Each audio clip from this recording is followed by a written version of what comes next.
People were killed. I heard from the Lieutenant Governor that now is not the time. And I would just say it was not the time for them to lose their lives either. Ms. Guadagno. So I think we have to start with the following, and that is that 58 people lost their lives last week, and another 500 or so are still in the hospital. So we need to remember that this is not a political problem. This was a heinous act of a madman, quite frankly, and we need to respect that, which is the reason why I didn't make it a political issue last week, unlike my opponent. But if we're going to talk about what we can be doing in New Jersey to avoid insane acts like what happened in Nevada, there's a couple of things you need to know. First, we have the third most restrictive gun laws in the country. You cannot buy a BB gun in New Jersey without a firearms permit. We need greater penalties. We need to enforce the law because most of the gun crimes are done with handguns. We need to have better mental health background checks. And in fact, in the case of a Nevada shooting, I would recommend the death penalty. Okay. I would just say this. You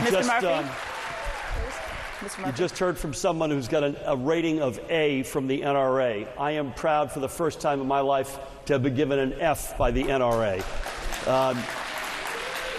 And I reject completely this business that now is not the time and we're politicizing this. My God, these are innocent people getting killed every single day in our lives. Now is exactly the time.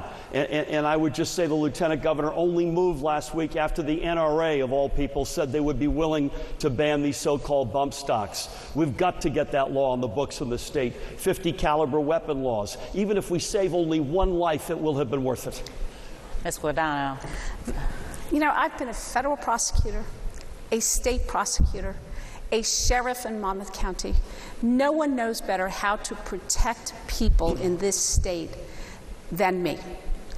And I don't believe the answer is to take guns out of the hands of honest, law-abiding citizens. I believe that Phil Murphy has to answer the following question. If guns are so bad, why has Goldman Sachs invested in gun manufacturers over the years, and how much has he profited by that investment? I think if I had your track record and Governor Christie's track record, I'd try to change the subject as well. This is about saving people's lives. This is about saving people's lives. Come on. Let's stop changing the subject when people's lives are at stake. So are you denying that Goldman Sachs and that you had profited off of There'll be opportunities to talk about this later. Let's not change the subject. But right now we've got more ground to cover. And please, audience, the problem that you are creating is that it takes time for you to express yourself. It creates a delay on the part of the candidates, and we lose opportunities to cover more material. Less time to change the subject. All right. Our next question from Mariela Salgado of Univision, and it goes to Ms. Guadagno. Thanks, Jim. Ms. Guadagno, the Trump administration released a number of demands tied to immigration policies. Among his priorities, funding his promised border wall in exchange for protecting immigrants who were brought to the U.S. as children, also known as Dreamers. These young undocumented immigrants have been protected from deportation, as you know, under the DACA program, which is due to expire next March. The question is, what will you do to protect the 22,000 Dreamers who currently live in New Jersey? Right. In New Jersey right now there are 20,000 Dreamers, or DACA, and they would be impacted by the President's executive order, a withdrawal of President Obama's executive order. So what we have asked and what the President has asked is for Congress to finally fix the problem. It is a congressional issue. As governor, I would use the bully pulpit to encourage our congressional leaders, most of whom are Democrats, in New Jersey anyway, to fix the problem once and for all so we don't have this constant uncertainty as we go forward. The one thing we also have to do, quite frankly, as we go forward is make it affordable for them to live here. And the way to make that happen is, quite frankly, to lower taxes. My opponent has said that he would raise taxes on the most taxed people in this country, and that will hurt every single one of those 20,000 individuals as well as their families. But could you be specific as to what you would do if there's nothing reached in Washington come March 5th next year? I'm sorry, I did What not would you hear do? I can't hear the question on this What end. would you do specifically if there's no Congress agreement by March 5th next year for the Dreamers? Well, what I would do is follow the law. I'm a former federal prosecutor, a former state prosecutor, and a former sheriff, and it's our obligation to follow the law. What I would not do is make it more dangerous for law enforcement officers and for people to live in the state of New Jersey by declaring New Jersey a sanctuary state. Mr. Murphy. Dreamers, we've got 22,000 of them, are every bit as American as my 4 kids. This is a moral test, black and white. So this is Mr. President, not in the state of New Jersey. We will stand up to this president. If need be, we'll be a sanctuary, not just city, but state. This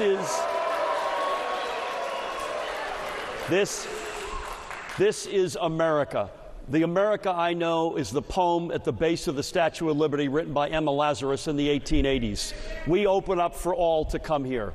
These dreamers, 91% of them, are either in education or working. They contribute $60-something million of tax revenue, $1.6 billion to the economy. So I will have their back. We will stand up to the president. Hopefully, by the way, his wrong-headed right-wing immigration package he just came out with, which was the price we'll have to pay to keep the dreamers here, is wholly and totally un-American. Ms. Guadagno. How much time? 40 seconds. You have 40 seconds. So let's put it very carefully about what backs Phil Murphy has. When asked a question during a live Facebook, he was asked specifically whether he would defend, as part of his sanctuary state, a child rapist who had killed 4 students in an Essex County parking lot by shooting them in the back of the head. I'm sorry, 3 died, 1 survived. He said he would have their backs. I wonder if he would have the backs of the individual who climbed into a 2nd-floor window just 2 weeks ago in a sanctuary city in New Jersey and raped a 6-year-old girl. I will have their backs, and I will keep them safe. Let us just stipulate those acts and those crimes are heinous, and those people need to be prosecuted to the fullest extent of the law. But let's with all due respect, let's not tell half-truths or untruths about any of this. So let's stop politicizing. What happened to that little girl, I've got my daughter here tonight, is awful, heinous. Let's call it out for what it is. It's a crime. That person should be prosecuted to the fullest extent of the law. But what you're doing is what Donald Trump does. You pit, and Chris Christie, you pit us against them. You cast a pall over entire communities of people. That is un-American. We have to move on. Let's go to our next question. This question, we welcome Matt Arco from New Jersey Advanced Media. His question goes to Mr. Murphy. Good evening. This is a question about unrealistic promises. Mr. Murphy, you've made promises for spending on policies and programs that would need substantially more to fund than your $1.3 billion tax proposal would cover. And Ms. Guadagno, you've promised to cut property taxes by spending $1.5 billion, money that will come in large part by auditing the state government, which suggests that your administration has been sitting on hundreds of millions of dollars worth of waste over the past 8 years. So, in short, why should voters believe you, and why shouldn't voters believe your opponent? Who's up first, Matt? Mr. Murphy. Okay. I appreciate the question. I'll let the Lieutenant Governor speak for her plan. I don't agree with the premise. Our plan is extremely credible. Again, you have to remind ourselves of the state and the frame here. This is an economy that is wrecked, that's been bankrupted, that's been ravaged over the past 8 years. So, and the only winners have been the big companies and the very wealthiest among us. So all we want to do is build a bridge to get back to investing again in what we used to do naturally, the middle class, and those who dream to get into the middle class. So that's funding public education, meeting our pension obligations so we're a state that folks trust again.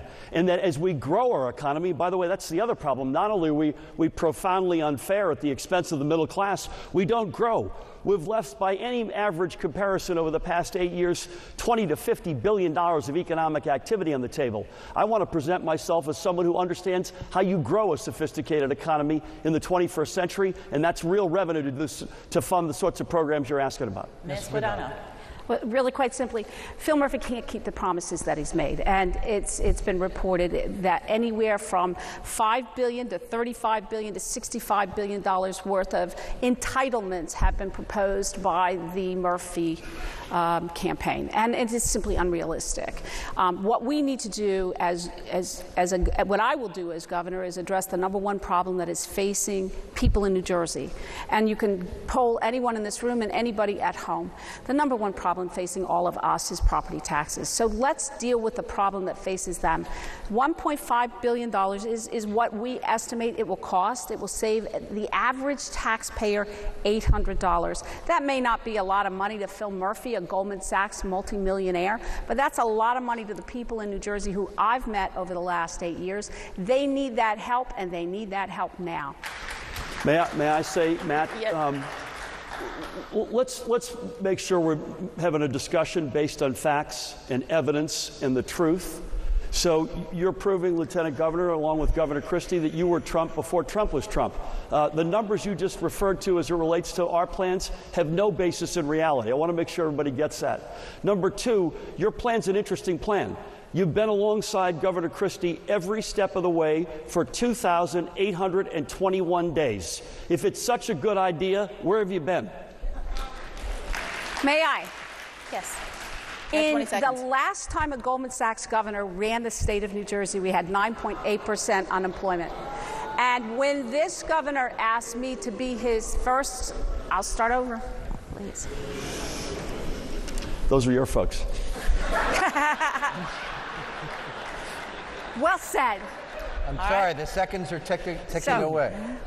The last time we had a Goldman Sachs governor in charge, we had 9.8% unemployment. This governor asked me to be in charge of one thing, and that is lowering the unemployment rate. Today, our unemployment rate, even though we are the highest taxed state in the country, went from 9.8 to 4.5% or a little over. We have more people working today in New Jersey than ever in the history of the state of New Jersey. Ms. Guadagno, we have to move on.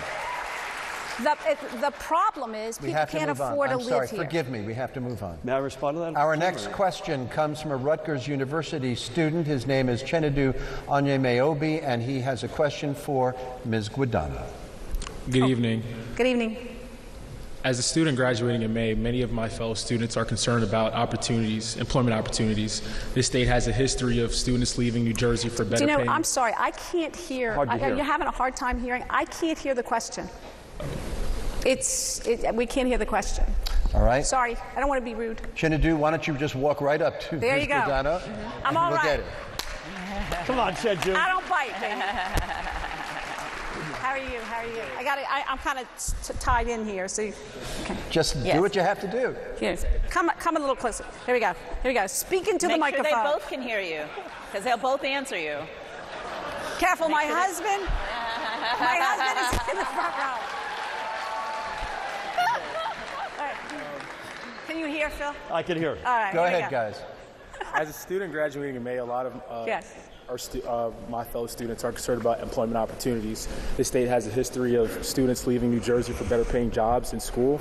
As governor, what steps will you take to assure that this trend of mass migration stops and we are rewarded opportunities in the state? Absolutely. So, thank you very much. You got to give you a shake here, man. Yeah, he's a good sport. So the answer to your question is very simple. We need to continue growing the economy by making it more affordable for you to live here. We have spent billions of dollars in terms of growth, in terms of building buildings in the state of New Jersey, $1.6 billion. So there's more seats for more people to go to school. We need to work harder to make sure school is more effective and more affordable for you. And then when you come out of school, you need to have opportunities. And the way to do that is to lower the cost of doing business in New Jersey, to lower the cost of living in New Jersey, and to make sure people can afford to live in New Jersey. My opponent's idea of living in New Jersey and lowering the cost of it is simply to make more money. That's not realistic in the world that we live in. My opponent's idea of lowering property taxes so you can afford to stay here and find a job here is to put $9 billion back into the school funding formula. All of you will have to pay more for that. So we need to continue to address the problems of government and of jobs in New Jersey. Ms. Guadagno, we have to move on. I'm sorry. May I? First of all, great question. before I get to it, the reason why our unemployment rate is so low, everybody's is lower, is we're at a 10-year low of labor market participation. And talking about the last governor after being there every step of the way alongside Governor Christie is like talking about something that Grover Cleveland did. At a certain point, you got to own the record. Sir, great question. We lead the nation, as I said earlier, in exporting high school seniors and college seniors. We got to get a stronger, fairer economy that works for everybody, in particular the next generation. The two big economies that we think we can grow are the infrastructure and the innovation economies. And I don't mean just the big companies. We have a lot of talk about Amazon and the big companies, but also I mean the smaller startup cultures. We were Silicon Valley before there was a Silicon Valley. And under this administration, we've lost our edge. We have 15 incubators in New Jersey. New York has 179. That doesn't happen by accident. Those are policy choices. We've ignored it. They've embraced it. We're going to do a lot more of that in your future. Ms. Guadagno. So in 40 seconds, let me tell you this. We, in the most taxed state in the country, have been able to cut the unemployment rate in half. There are more people working here on an average than any place else ever in the history of the state of New Jersey. But what we do need to do is pay more attention to small businesses. If we're going to have an innovative economy, let's do something like what they do in Israel. Let's create a startup economy. As I have proposed, a state chief innovation officer who would bring together all the resources, public, private, and government resources, to make sure that we can grow organically rather than stealing from New York or Pennsylvania, New Jersey. Phil Murphy, he would cut tax credits. Phil Murphy would raise taxes, and Phil Murphy would make it impossible for businesses to work here. Please, God, let's get back to tell the truth tonight. Mr. Murphy. May I just say can we again? let this poor guy sit down? The labor market participation is at a 10-year low. And with all due respect to your focus on small businesses, we have fewer small businesses in New Jersey than the day that you and Governor Christie took over leadership in the state. Those are two pesky facts, but they're true. I need to respond. I'm sorry, forget it. Well, then we will fact check it on Twitter. Thank you. Our debate will continue right after this commercial break. Stay with us.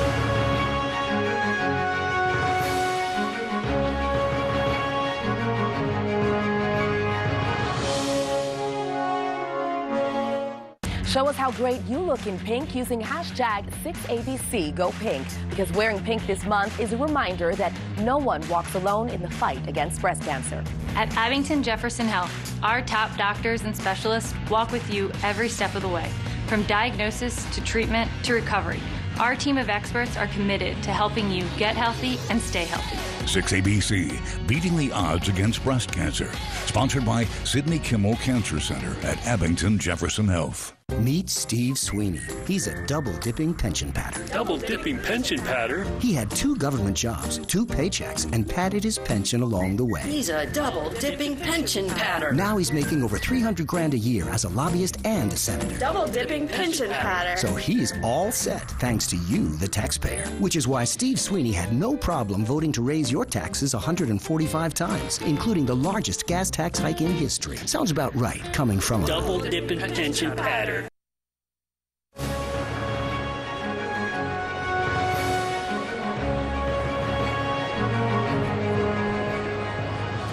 We want to welcome you back to the New Jersey gubernatorial debate, live from the New Jersey Performing Arts Center in Newark, New Jersey.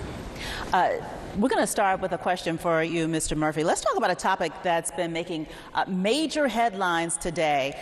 Mr. Murphy, your opponent charged today that for years you have worked with Hollywood mogul Harvey Weinstein to raise money for the Democratic Party, and that he has contributed to your campaign for governor.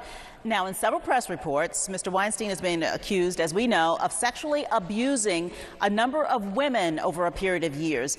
Have you partnered with Mr. Weinstein to raise money for the Democratic candidates, including yourself? And if so, what do you plan on doing with that money? I didn't ask for, and I didn't get one dime from this guy. What he's done is completely outrageous and heinous. I call on anybody who has gotten contributions from him to send them, as some have already done, to organizations that are focused on women's rights in our country. It's completely outrageous. I didn't take a one dime from this guy. In fact, he was going to be part of something, and when we heard there was something happening, we dropped him. And then when we read what's happened, we canceled the entire event. And I didn't realize my opponent actually had said that. So I want to take this opportunity to say that the Republican Governors Association, which has running a lot of ads against me, have gotten at least $60,000 from her friends at the NRA this year. And I find that unconscionable, particularly since what happened over the past 9 days. So let's make sure we're focused on the facts. I don't have one dime from this guy, and anybody who does should give it back, but let's all make sure we understand all sides of this. Ms. Guadagno. Let's understand completely all sides of this. Harvey Weinstein is a predator.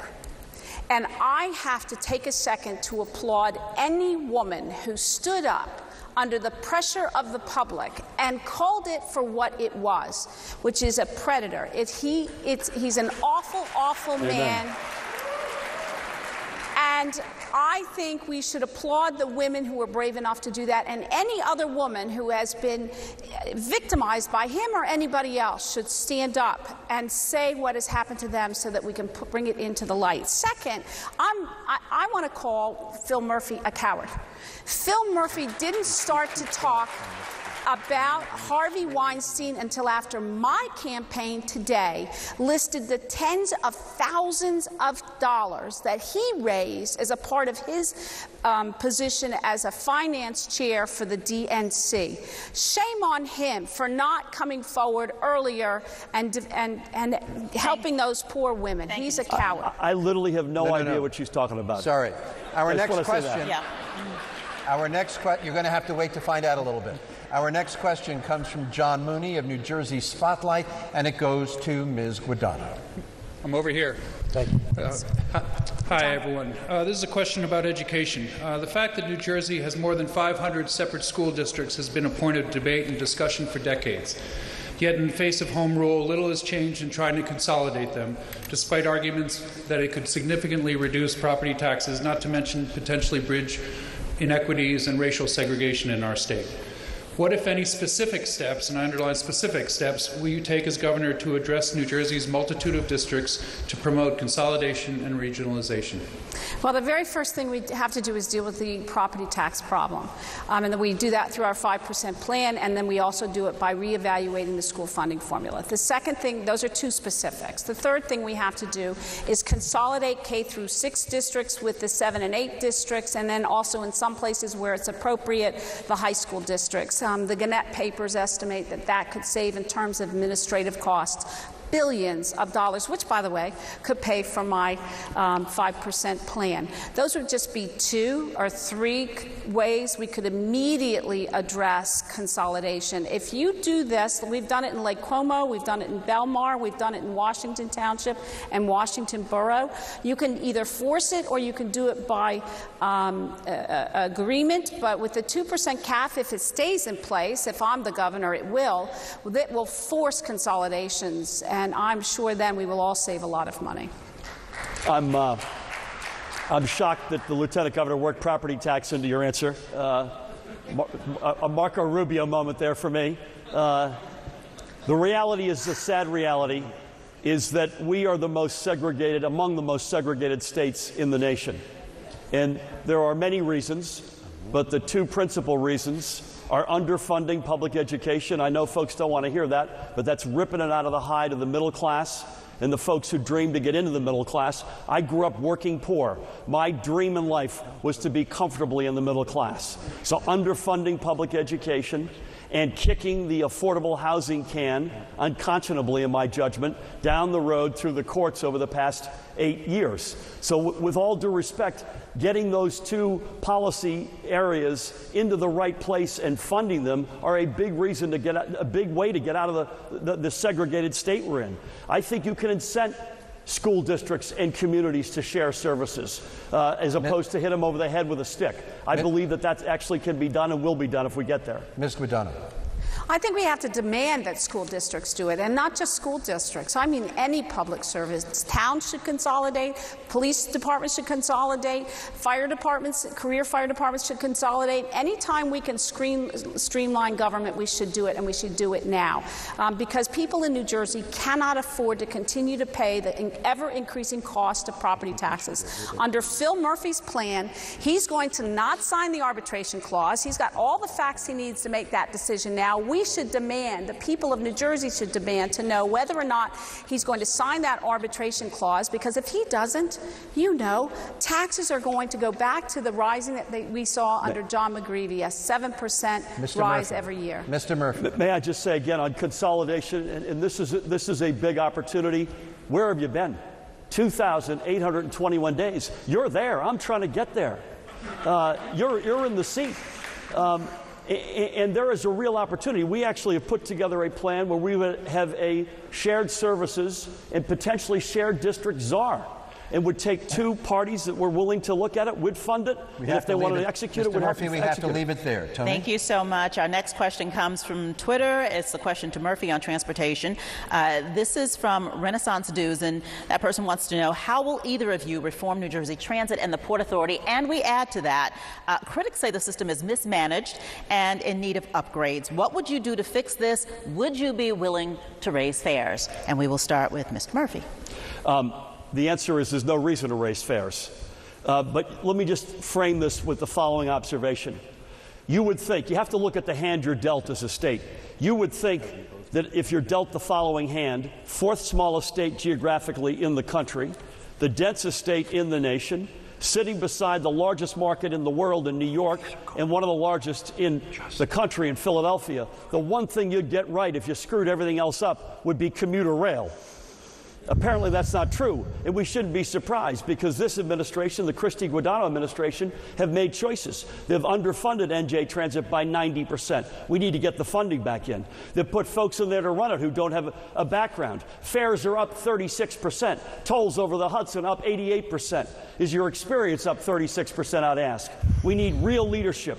We need transparency at the Port Authority, and we need a governor who will punch at our weight to get our fair share of the projects in that organization. Thank you, Ms. Guadagno. We're going to ask for your response, and after that, we're going to move on to the next question. As a working mother, I had to take the 546 train out of Little Silver to get to court on time, or I got a judge really mad at me. Then I had to get a train home on time, or I got a babysitter really mad at me. So I know what it means to make sure that the trains run on time. If not, we all get in a lot of trouble. The number one problem the governor has to be responsible for is making sure the train runs on time. Now, the inconvenient truth for Phil is that Chris Christie is not on the ballot in November. I am. Good. Keep talking. Your time is ticking. And what I would do as governor is, quite frankly, be disruptive. Tear it apart and put it back together again. Audit every single thing that goes on in transit, whether it's in transportation or transit, and make sure people are getting their money's worth. People don't believe they're getting their money's worth, and there's no evidence that they are. Let's go back and audit it and redo it all together. Thank you. We're going to go on. We're running out of time. You want to cover more material. Our next question comes from Doug Doyle of WBGO, and it goes to Kim Guadagno. When it comes to climate change, both of you have said, if elected, you would have New Jersey rejoin RGGI, or the Regional Greenhouse Gas Initiative. I was fortunate to only be a renter when Superstorm Sandy displaced me in 2012. However, many homeowners had little choice but to rebuild or elevate their homes. With so many powerful hurricanes missing us this season, but serving as strong reminders, at some point, does the cost of rebuilding and shore protection exceed the benefit it produces?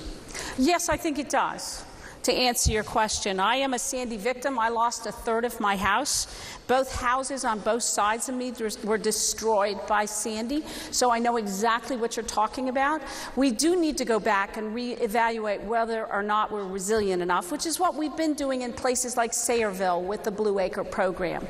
I think we need to do that. I think the problem we have now is that we have to get away from an economy that builds houses and encourages the building of houses in areas that are at risk. Having said all that, I want to talk a little bit about the Reggie program you talked about. You know, in New Jersey, what we need to do is focus on our renewables.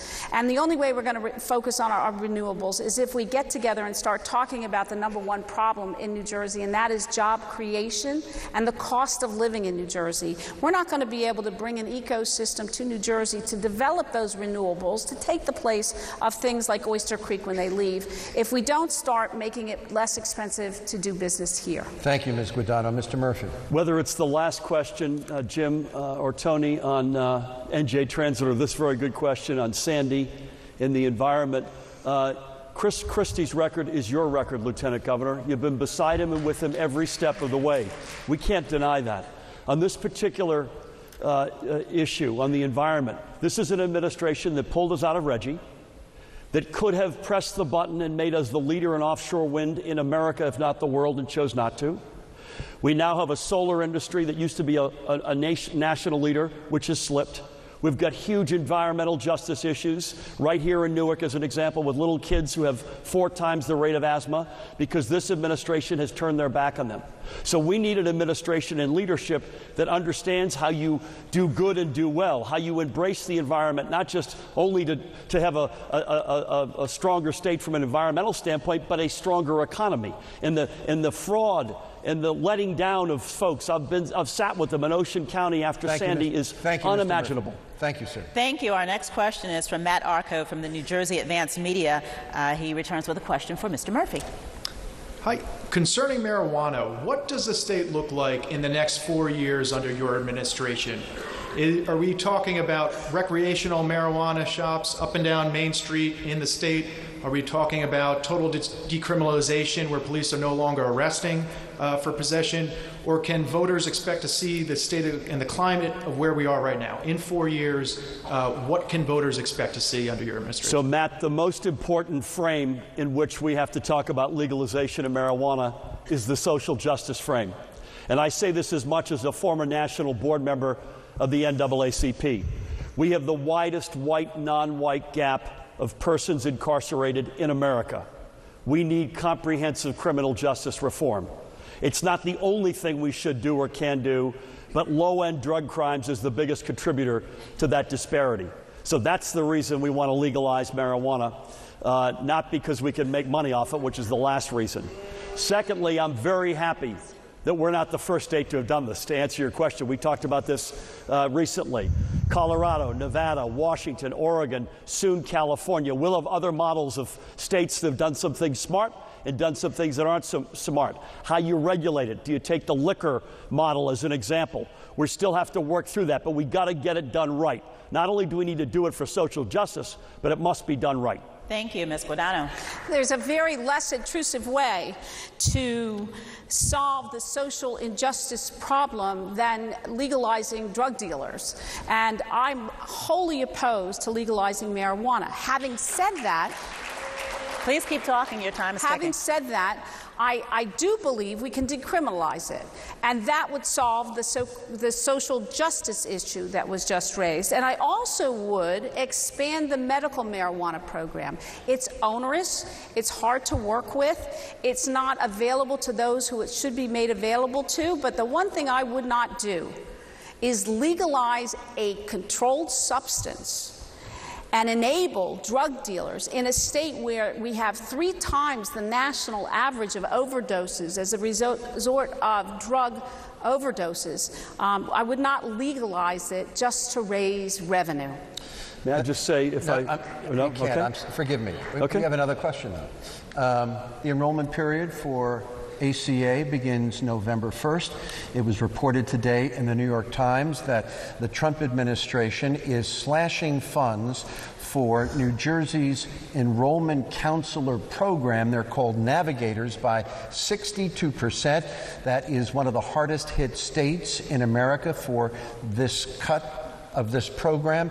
How would you replace the money that the Trump administration is asking or is taking away? How would you help 300,000 New Jerseyans who purchase health care on the marketplace in the absence of many of these navigators, these enrollment counselors?